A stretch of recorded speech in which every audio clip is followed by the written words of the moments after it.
Fala turma, sejam todos bem-vindos aqui no nosso canal. Meu nome é Samuel Crescencio da Lean It 101 e nesse vídeo aqui, para você que está querendo aprender sobre Lean, eu vou te apresentar coisas muito importantes sobre esse método que mudou o mundo, então fica conosco.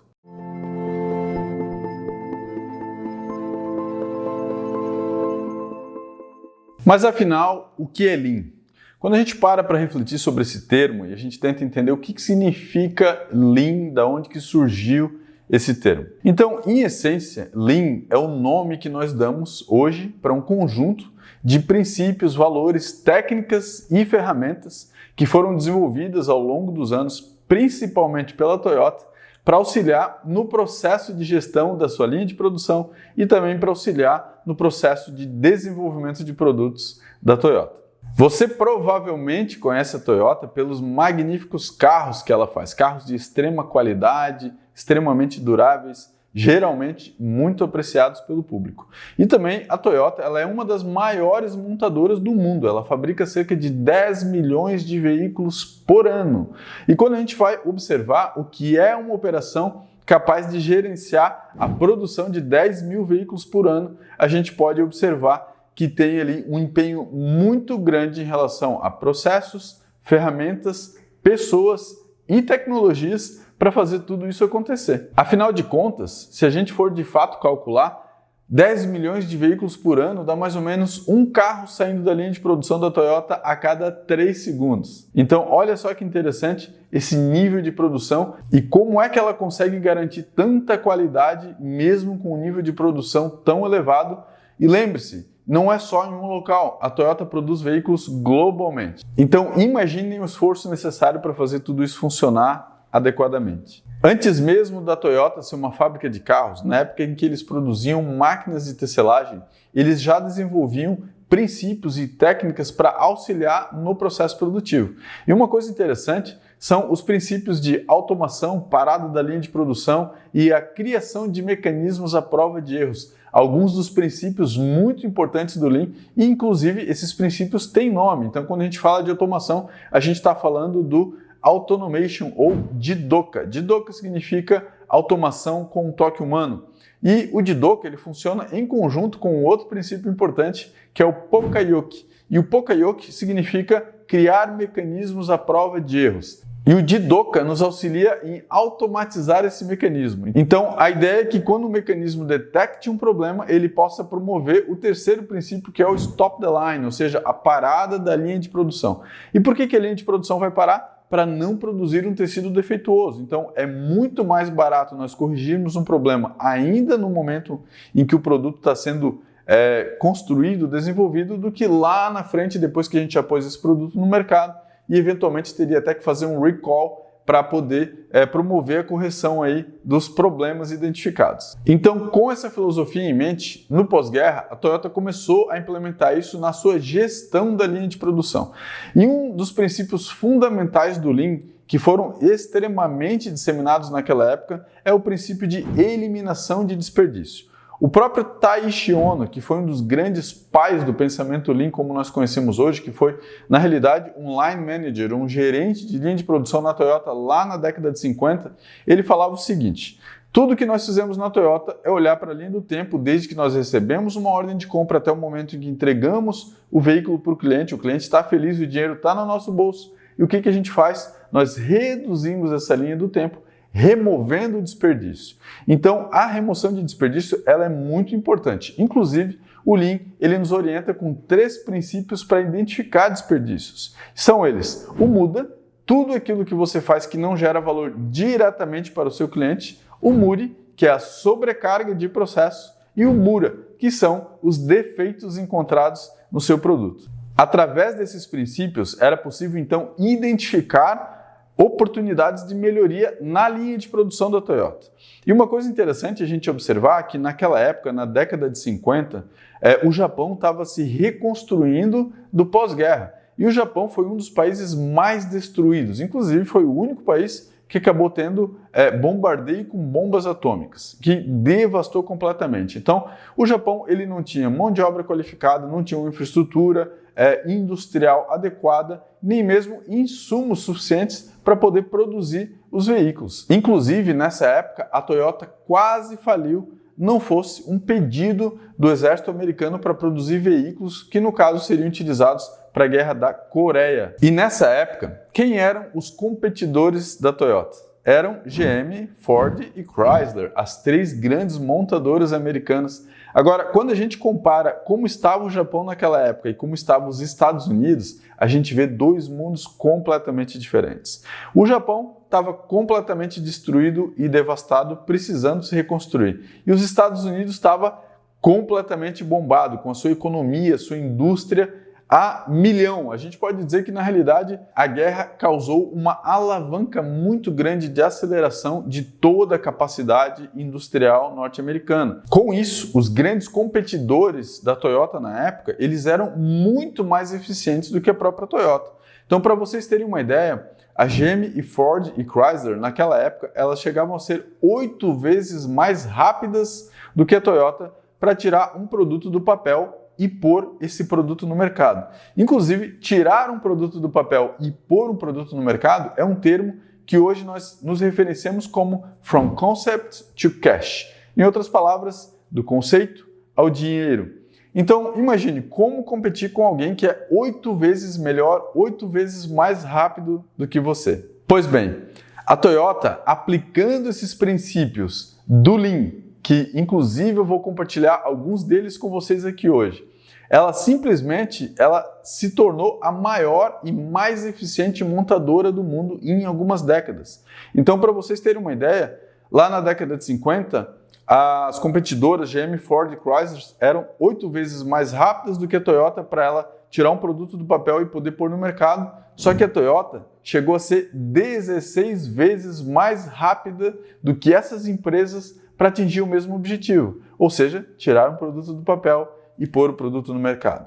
A eficiência da Toyota foi tanto que na década de 70, quando ocorreu a grande crise do petróleo que abalou as montadoras mundialmente, a Toyota foi a primeira montadora a se levantar dessa crise com um crescimento vertiginoso. Com isso, a Toyota ela foi se posicionando como a melhor e mais eficiente montadora automotiva do mundo, chegando a produzir os 10 milhões de veículos anualmente que eu já citei para vocês. Agora, uma coisa interessante a gente observar é justamente a eficiência da Toyota para alcançar esse grande volume de produção com essa extrema qualidade que eles são capazes. Na realidade, a Toyota se manteve como principal e maior montadora do mundo entre 2009 até 2016, até que ela foi ultrapassada em tamanho e volume de carros produzidos pelo grupo Volkswagen.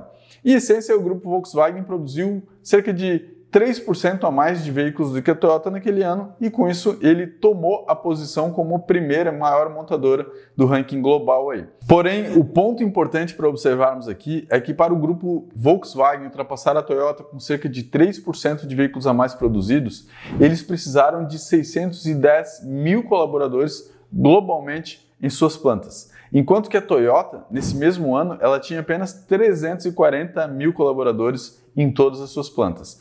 Então a gente pode observar que a eficiência da Toyota chega a ser quase o dobro em relação à capacidade produtiva pelo número de pessoas que ela tem na organização. Essa mesma eficiência também pode ser observada. O lucro da Toyota é de cerca de 18%, enquanto que o lucro do grupo Volkswagen neste ano de 2016, que foi cerca de 2%. Então a Toyota ela é de fato uma das grandes precursoras do pensamento Lean.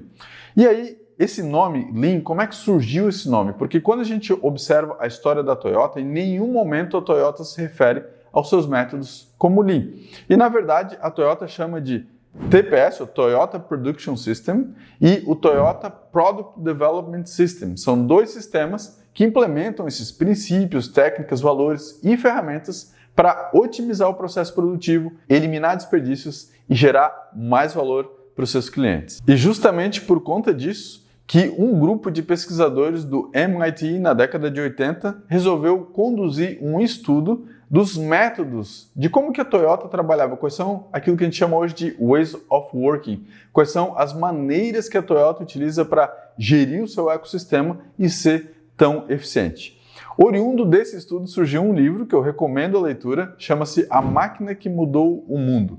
Um dos livros mais interessantes que eu já li até hoje sobre o Lean e sobre a indústria, porque basicamente ele conta a história de como que foi criada a indústria de bens de consumo, a indústria de massa, e como que ela foi transformada numa indústria tão eficiente, especialmente por uma empresa como a Toyota. Também, como que após essa ascensão da Toyota, as outras indústrias, mesmo de outras áreas, começaram a copiar a forma de trabalho da Toyota. E foi nesse estudo, então, que foi cunhado o termo Lean. E Lean, em português, significa enxuto. A ideia do Lean é que a gente possa produzir mais com menos, é que a gente possa realmente ter um processo produtivo muito mais eficiente e, com isso, gerar mais valor para os nossos clientes. Isso tudo é muito interessante, não é mesmo? Eu queria te perguntar uma coisa, você está gostando desse conteúdo? Se você está gostando, por favor, se inscreve aqui no nosso canal, ativa o sininho para você receber todas as nossas notificações, dá o like porque ele é muito importante para nós e, mais importante, compartilhe com aquelas pessoas que, assim como você, são muito inteligentes e estão buscando melhorar a sua vida profissional e pessoal. Ok, pessoal, dito isto, agora, afinal de contas, como é que eu aplico isso na minha vida? Como é que eu melhoro o meu ambiente de trabalho? Como é que eu melhoro os meus processos através do Lean? Bom, essa pergunta ela é de fato um pouco difícil, porque quando a gente olha o Lean de forma geral, a gente percebe que o Lean, na realidade, ele é um pensamento. Inclusive, a gente chama isso de Lean Thinking, ou o pensamento Lean.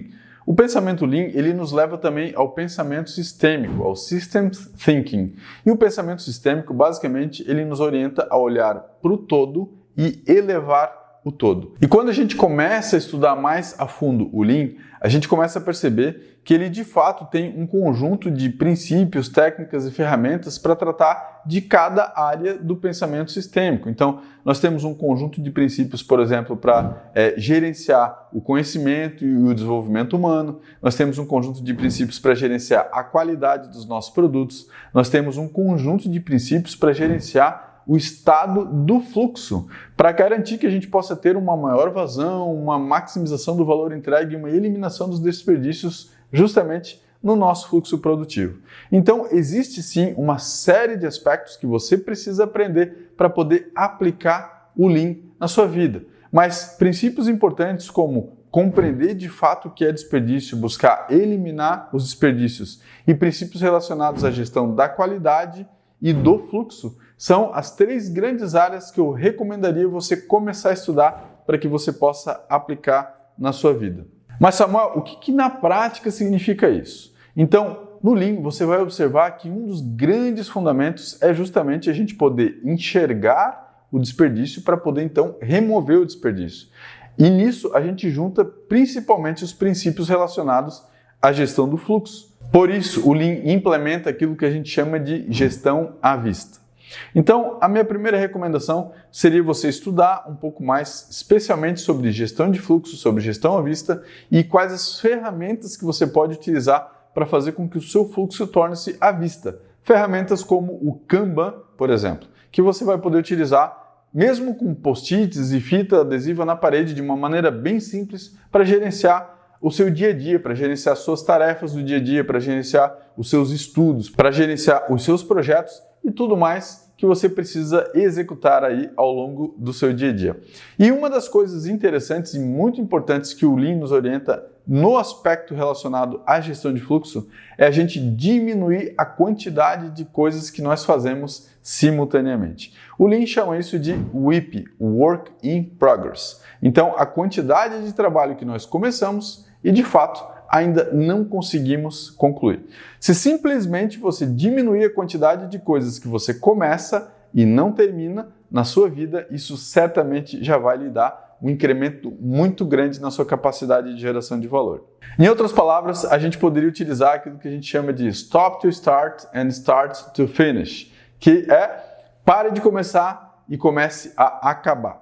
Diminua o seu WIP, diminua a quantidade de coisas que você faz simultaneamente e procure visualizar o estado do seu fluxo, desde o momento em que uma demanda chega para você até o momento em que ela é entregue para o seu cliente. Eu tenho certeza que se você aplicar isso e se você estudar mais a fundo os princípios, técnicas e ferramentas do Lean, você vai poder obter ganhos que pode chegar até 10 vezes mais na sua capacidade produtiva.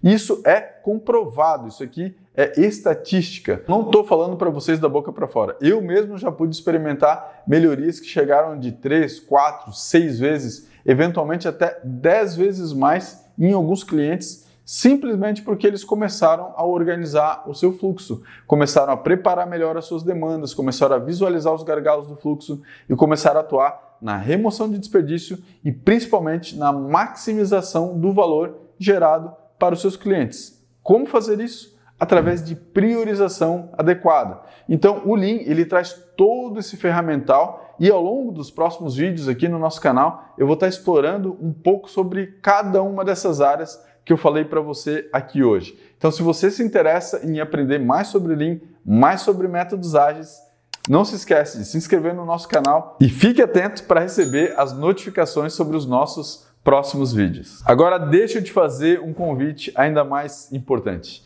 Se você quer continuar aprendendo mais sobre o Lean, sobre esse método que mudou o mundo, e se você de fato precisa eliminar desperdício, melhorar a qualidade, a produtividade, melhorar todos os aspectos relacionados aos seus processos de trabalho, confere o primeiro link aqui da descrição. Nós preparamos um treinamento especial para você chamado Lean Agile Foundation, onde você vai encontrar ali todos os fundamentos principais, tudo aquilo que é mais importante sobre o Lean você aprender. São mais de 3 horas de conteúdo e um material riquíssimo adicional para você estudar e aprender tudo sobre esse método que mudou o mundo. Então confere o primeiro link aqui na descrição.